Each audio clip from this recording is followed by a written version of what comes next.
एक लिंब झेलू बाई दोन लिंब झेलू भुंडल्याची अशी गाणी म्हणता म्हणता कधी लहानाचं मोठे झालं कळलं देखील नाही. आणि याच लिंबाचं लोणचं आणि क्रश कसं घालायचं त्याची जबाबदारी आली. बरं, क्रश ते काय लग्नानंतर लिंबाचाच परवडतो, इतर बाहेरचे क्रश झेपत नाही, परवडत नाही. चला तर मग मस्त असं रसरशीत दोन लिंबाच्या लोणच्याचे आपण प्रकार बघूया. नमस्कार, मी मधुरा. मधुराज रेसिपी मराठीमध्ये तुम्हा सर्वांचं खूप खूप खूप मनापासून स्वागत. लिंबाचं लोणचं करूयात. उपवासाचं लिंबाचं लोणचं आणि रेग्युलर म्हणजे नेहमी खाऊ शकतो असं लिंबाचं लोणचं. आंबट, गोड आणि हलकंसं तुरट चवीला होतं. कमाल लागतं तुम्हाला सांगते. बरं, हे लिंबाचं लोणचं दीर्घकाळ टिकावं त्यासाठी काय करायचं, पटकन मुरावं यासाठी काय करायचं, या सगळ्या सविस्तर टिप्स आहेत, तर व्हिडिओ शेवटपर्यंत नक्की बघा. बरं, मी काय म्हणते, लिंबाचं लोणचं आपण घालणारच आहोत, पण त्याआधी या शुक्रवारी आणखी एक नवीन प्रॉडक्ट आम्ही लॉन्च करतोय. ते या छोट्याशा बॉक्समध्ये ओढणीच्या खाली आहे. बरं, हे ना या पूर्वीच्या रेसिपीमध्ये पण वापरलं आहे, आजच्या रेसिपीमध्ये पण असणार आहे. म्हणजे ही हिंट आहे. जे अचूक गेस करतील त्यातले 5 लकी विनर्स काढणार आहोत आणि त्यांना मस्त एक गिफ्ट पाठवणार आहोत. हे लकी विनर्स या शुक्रवारी दुपारी बरोबर 1 वाजता लाईव्ह येईल, त्या लाईव्हच्या शेवटी अनाऊन्स करणार आहेत. त्यामुळे चला पटापट गेस करा. या छोट्याशा इटुकल्या पिटुकल्या बॉक्समध्ये आपलं नवीन प्रॉडक्ट काय असेल. लिंबाचं लोणचं करताना सगळ्यात पहिले आणि महत्त्वाची टिप म्हणजे कागदी लिंबू घ्यायचे, पातळ सालीचे लिंबू घ्यायचे. दाट किंवा राठ सालीचे लिंबू घेतले ना तर ते मुरायला, लोणचं मुरायला खूप वेळ लागतो आणि हलकंसं चवीला ते कडवट होतं.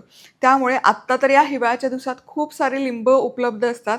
ती लिंब घेताना त्यांना म्हणायचं लोणचं घालायचं लिंबू द्या. मिळतात, सेपरेट ठेवलेले असतात. मंडईत जा, मोठ्या मंडईत तिथे मिळतात, किंवा तुमचा नेहमीचा भाजीवाला त्यांना सांगितलं तेही आणून देतात. 15 लिंबू घेतलेत. हे स्वच्छ धुवून घेणं अगदी गरजेचं आहे. त्यामुळे भरपूर पाणी घाला आणि त्यावर बसलेली धूळ माती सगळं काढून घ्यायचं. तर लिंबू स्वच्छ धुवून झाले की पुढची महत्त्वाची स्टेप ती म्हणजे पूर्ण स्वच्छ करलेली लिंब कोरडी करायची. त्यावर अजिबात पाण्याचा अंश नको. थोडं जरी हलकंसं बाहेरचं पाणी राहिलं ना तरी लिंबाला बुरशी पटकन येते. त्यामुळे कडकडीत कोरडी करून घ्या. अजिबात आहे ना त्यावर पाणी राहिलं नाही पाहिजे लिंबूच्या. त्यामुळे हे अशी सुती कापड घ्यायचं आणि पूर्ण असं कोरडं करून घ्या. अगदी महत्त्वाची स्टेप आहे. आता लिंबू कट करायचे आणि एका लिंबाच्या 8 फोडी करायच्या. पुढची आणखी एक महत्त्वाची टिप, सुरी जी वापरताना लिंबू कट करताना ती स्वच्छ धुतलेली घ्या. त्याला कांद्याचा वास, लसणाचा वास येतो अशी अजिबात नका घेऊ. स्वच्छ धुवून कोरडी करून घ्या, म्हणजे लिंबूचं लोणचं दीर्घकाळ टिकायला मदत होते. एक लिंबाच्या 8 फोडी करायच्या. बघा काय रसरशीत लिंबू आहे आणि एकदम पातळ साल आहे. साल अजिबात दाठर नाही आहे, कडक नाही आहे आणि रसरशीत लिंबू. जितकी पातळ सालीचं लिंबू तितकं ते रसरशीत असतं. या लिंबाच्या बिया देखील काढा. ही अगदी महत्त्वाची टीप आहे. बिया नका ठेवू, नाहीतर ते खातानाही छान नाही लागत आणि बियांचा कडवटपणाही लोणच्यात उतरतो. बरं, हे चॉपिंग बोर्ड आपलंच आहे मधुराज रेसिपीचं. madhurazrecipeclub.com या वेबसाईटवर जाऊन खरेदी करू शकता. पण लिंबू बघा, एकूण एक लिंबू असं नाजूक पातळ सालीचं आहे. अजिबात दाठर सालीचं लिंबू नका घेऊ. पुढची महत्त्वाची टीप ती म्हणजे कुठलंही लोणचं करा, आंब्याचं करा, मिरचीचं करा किंवा लिंबाचं करा, कायम मीठ घेताना आहे ना भाजून घ्यायचं. लोणचं घालण्यापूर्वी काय होतं, मिठामध्ये हलकासा पाण्याचा अंश असतो, तो पाण्याचा अंश बाहेर येतो. एकतर त्यामुळे काय होतं ना, आणि पाण्याचा अंश बाहेर, त्यात थोडेसे जीवाणू पण असतात. त्या सूक्ष्म जीवाणूंमुळे लोणच्याला पटकन बुरशी लागायची शक्यता असते. म्हणून लोणचं घालण्यापूर्वी मीठ कायम भाजून घेणं गरजेचं. 15 लिंबू आहेत तर 3 चमचे मीठ इथे मी घेते. मिसळून घ्यायचं आणि छान भाजायचं. रंग नाही बदलायचा, फक्त 1 मिनिटभर भाजून घ्यायचं. त्यातला ओला हे बघा लगेच याचं आहे ना गुठळ्या होतात, हा पाण्याचा अंश काढायचा. मीठ छान भाजून झालंय बघा. आता गॅस बंद करते. रंगबिंग नाही बदलला पाहिजे, फक्त हलकं आहे ना ते फ्री फ्लो झालं पाहिजे, त्यातला पाण्याचा अंश निघून गेला पाहिजे. आता हे मीठ पूर्ण थंड करून घ्यायचं. बरं, लोणचं घालण्यापूर्वी बरणी निर्जंतुक करून घेणं अगदी गरजेचं आहे. स्वच्छ धुवायची, उन्हामध्ये सुकवून ठेवायची आणि त्यामध्ये लोणच्याच्या फोडी घालण्यापूर्वी त्याला हिंगाची धुरी द्यायची. ती कशी द्यायची ते बघूयात. गॅस सुरू करायचा मोठ्या आचेवर. यामध्ये 1 चमचाभर हिंग घालायचं आणि ते हलकं गरम करून घ्यायचं. धूर निघाला पाहिजे त्यातून. हे बघा, हिंग हलकंसं आहे ना गरम होत आलं की याच्यातून धूर निघायला सुरुवात होते. आता ही धुरी या लोणच्याच्या बरणीला देऊन घ्यायची. ही बरणी अशी उपडी करायची. गॅस बंद केला तरी चालेल, पण ही बघा धुरी बघा त्यामध्ये जाते आतमध्ये आणि ही बरणी अशी निर्जंतुक व्हायला मदत होते. बरं, उपवासासाठी लोणचं घालत असाल ही धुरी नाही दिली तरी चालेल. मग इन दॅट केस स्वच्छ धुवून फक्त कडकडीत उन्हामध्ये ठेवा. हे बघा या हिंगाच्या धुरीची वाफ किती छान जमा झाली आहे बरणीमध्ये. बरणी निर्जंतुक करून झाली. हिंगाची धुरी न देता केली तरी चालेल. फक्त मग कडकडीत उन्हामध्ये ठेवा आणि मग वापरा. आता यामध्ये लिंबाच्या फोडी घालतेय. मस्त रसरशीत अशी लिंबाच्या फोडी आहेत बरणीमध्ये भरायच्या. आता हा एक थर टाकून झाला की यामध्ये मीठ घालूयात चमचाभर. हे भाजलेलंच मीठ आहे. आता पुढचा थर लावते. या थरावर देखील चमचाभर भाजलेलं मीठ आणि आता हा शेवटचा थर.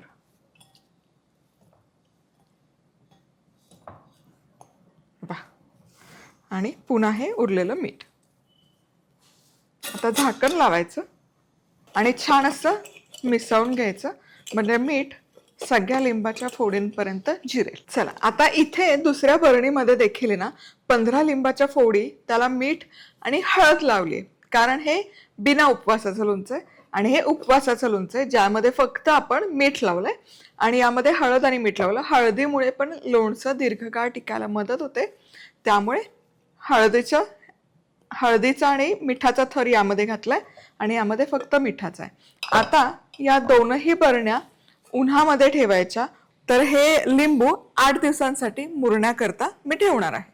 चला, हळद लावलेल्या आणि नुसतं मीठ लावलेल्या लिंबाच्या फोडी 8 दिवस मी मुरवून घेतल्या. 8 दिवसांच्या कालावधीत या अशा मुरतात बघा. लिंबू जरा मुरायला जास्त वेळ लागतो, 2-3 दिवसात तर अजिबात होत नाही. जर तुम्हाला कोण म्हणत असेल की लिंबाच्या फोडी 3 दिवसात मुरतात, उन्हात ठेवा, असं काही होत नाही. किमान त्याला 15 दिवस ते 3 आठवड्याचा कालावधी द्यावाच लागतो. हे बघा या बऱ्यापैकी मुरल्यात. अगदी फोडी चेपेपर्यंत मी वाट नाही बघत, कारण आपण जो मसाला घालणार आहोत ना, हा मसाला देखील मुरला पाहिजे आणि तो मसाला मुरता मुरता लिंबू देखील मुरलं पाहिजे. त्यामुळे 8 दिवस पुरेस आहे. फोडी चेपेपर्यंत थांबू नका. आता आपण मसाला तयार करू. चला आता काय करायचं तुम्हाला सांगते. आता आधी मसाले भाजून घेऊयात. उपवासाच्या लोणच्याला मसाला नाही लागणार, ते कसं करायचं तेही बघूयात. पण आधी आपण नॉर्मल लोणच्याचा मसाला तयार करूयात. तर त्याच्यासाठी 2 चमचे अख्खे धने, बडीशेप, जिरे, काळी मिरी मिसळून हलकीशी भाजून घ्यायची. याचा आहे ना रंग वगैरे नाही बदलायचा, पण छान खुटखुटीत मसाले भाजले गेले पाहिजे, त्यामुळे अगदी मंद आचेवर भाजून घ्यायचे. आहा, काय खमंग सुवास तरवळतोय. मसाले बघा छान भाजून झालेत. मसाल्यांचा अगदी हलकासा रंग बदललाय, खूप नाही पण छान सुवास तरवळायला सुरुवात झाली. आता यामध्ये घालूयात मेथ्या. या देखील मिसळायच्या. मेथ्या खूप नाही, अगदी थोड्याशा. आता मेथ्या घातल्या की गॅस बंद करूयात आणि हे मिश्रण हलकसं थंड करूयात. चला आता हा सगळा भाजलेला मसाला ना काढूयात आणि मिक्सरमध्ये फिरवून याची पूड तयार करूयात. चला आता तव्यामध्ये 300 ग्रॅम गुळ घ्यायचा. हा मी आहे ना 15 लिंबांसाठी 300 ग्रॅम घेते. या लिंबातला आहे ना थोडासा रस आपण या गुळामध्ये घालूयात. अगदी थोडा, फोड नाही पडली पाहिजे त्याच्यामध्ये. फक्त गुळ आहे ना आपल्याला काय करायचंय, थिजला नाही पाहिजे. मग रेग्युलर पाणी घालण्यापेक्षा लिंबाच्याच रसाचं पाणी यामध्ये घालूयात. बस एवढंच. आता हे मिसळायचं आणि गुळ फक्त विरघळून घ्यायचा, करपवायचा अजिबात नाही. अगदी 3-4 मिनिटात विरघळतो. अगदी वाटलं तर 2 मिनिटं गरम करा, गॅस बंद करा. तव्याच्या उष्णतेमध्ये तो छान गरम होतो. चला गुळ छान विरघळला बघा. गुळाला छान पाणी सुटलंय. लिंबाच्या रसातलं पाणीच यामध्ये घातलं, त्यामुळे छान पातळ झालंय. आता गॅस बंद केला. गॅस सुरू नका ठेवू इथून पुढे. तर यामध्ये हा जो मसाला आपण मिक्सरला फिरवून घेतला, हा मसाला घालायचा. आहा, काय सुवास तरवळतोय. आपली मधुराज रेसिपीची बॅडगी मिरची पावडर वापरतेय. madhurazrecipeclub.com या वेबसाईटवर जाऊन तुम्ही खरेदी करू शकता. 3 चमचे हे छान एकजीव करायचं मिश्रण. हे मिश्रण आहे ना गरम असताना अजिबात यामध्ये लिंबाच्या फोडी घालायच्या नाही. हे मिश्रण थंड होऊ दे आणि मगच लिंबाच्या फोडी घालायच्या. गरम गरम याच्यात घातलं ना लिंबू टिकणारही नाही, दाठरेल, म्हणजे ते कडक होईल साल. त्यामुळे हा मसाला बघा काय दिसतोय, पण कमाल दिसतोय मसाला. जरी घट्ट वाटला तरी तुम्हाला सांगते लिंबाचा रस यामध्ये शोषला जातो आणि लोणचं पातळच होतं. त्यामुळे अजिबात गडबड करू नका, जास्त काही पाणी बिणी घालायची. आता हे मिश्रण थंड करेपर्यंत वाट बघते मी. चला आता हे मिश्रण पूर्ण थंड झालंय. थंड झालं की हे थिजल्यासारखं होतं बघा. गुळ असल्यामुळे असं सुकं सुकं होतं, पण काळजी करू नका, काहीच प्रॉब्लेम नाहीये. पण काळजी करू नका. आता हळद लावलेल्या लिंबाच्या फोडी त्यातला रसासकट यामध्ये घालून घ्यायच्या. आता लिंबाच्या फोडी यामध्ये गेल्या रे गेल्या की याला पाणी सुटायला सुरुवात होते. आता हा मसाला सगळ्या लिंबाच्या फोडींना छान चोळून घेऊयात. हातानेच चोळते म्हणजे पटपट चोळला जाईल. काय दिसतंय लिंबाचं लोणचं. आहा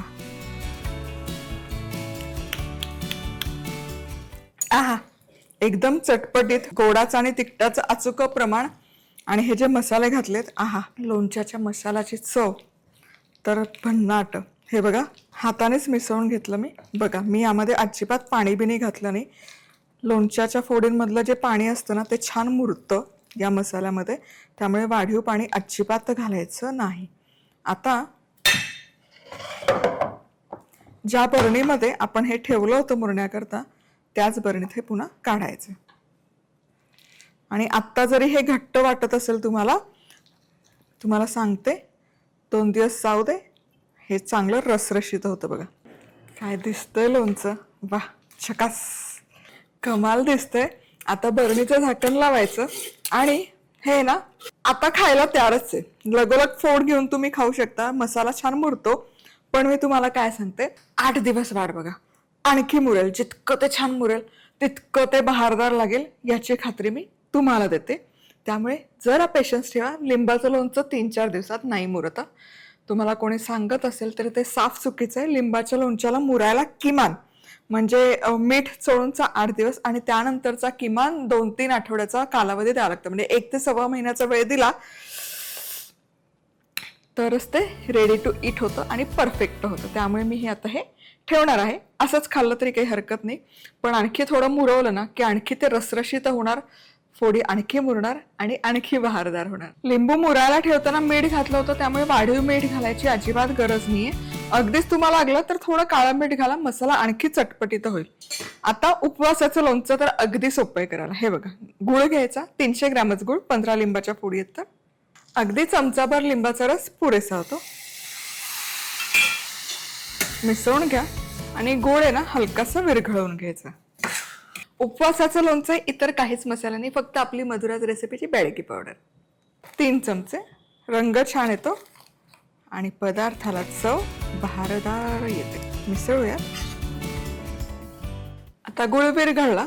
हे मिश्रण देखील, गुळाचं मिश्रण पूर्ण थंड करून घ्यायचं. गुळ विरघळणार थोडं थिजल्यासारखं वाटेल, काही हरकत नाही.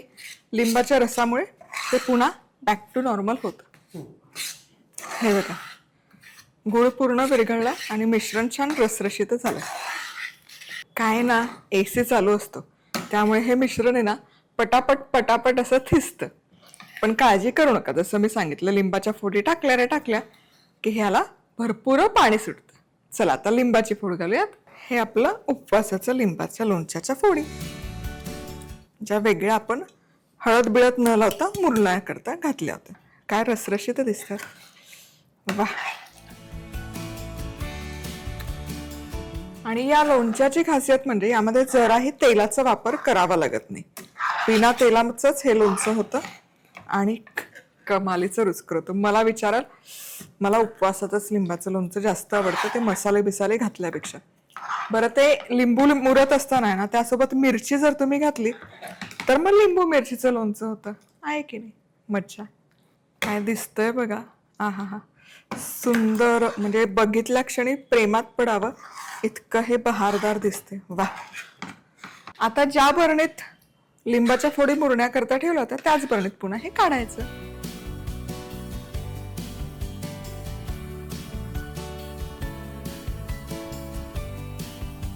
लिंबाचं उपवासाचं लोणचं आणि नॉर्मल लोणचं दोन्हीही लोणची तयार आहेत. वर्ष काय, या पद्धतीने केलं तर 2 ते 3 वर्षही हे लोणचं छान टिकतं. फक्त ज्या बरणीमध्ये स्टोअर केले मोठ्या, त्याला दादरा बांधायचा अजिबात विसरू नका. आणि कोरड्या हवेत ठेवा, दमट हवेत ठेवू नका. आणि रेग्युलर खाण्यासाठी लहान बरणीत काढा. जेव्हा लागेल तेव्हा लहान लहान बरणीत काढा, म्हणजे सारखी मोठी बरणी हाताळणं होणार नाही. एवढ्या कमी प्रमाणात केलं ना, काय सांगते, 1 महिनाभरात तर ते असंच संपतं, गडप होऊन जातं, कळत पण नाही कुठे गेलं ते. बरं, रेसिपी आवडली तर लाईक, कमेंट, सबस्क्राईब. पुन्हा भेटूयात. तोवर मस्त राहा, खुश राहा, आनंदी राहा. सगळ्यात महत्वाचं, खात राहा.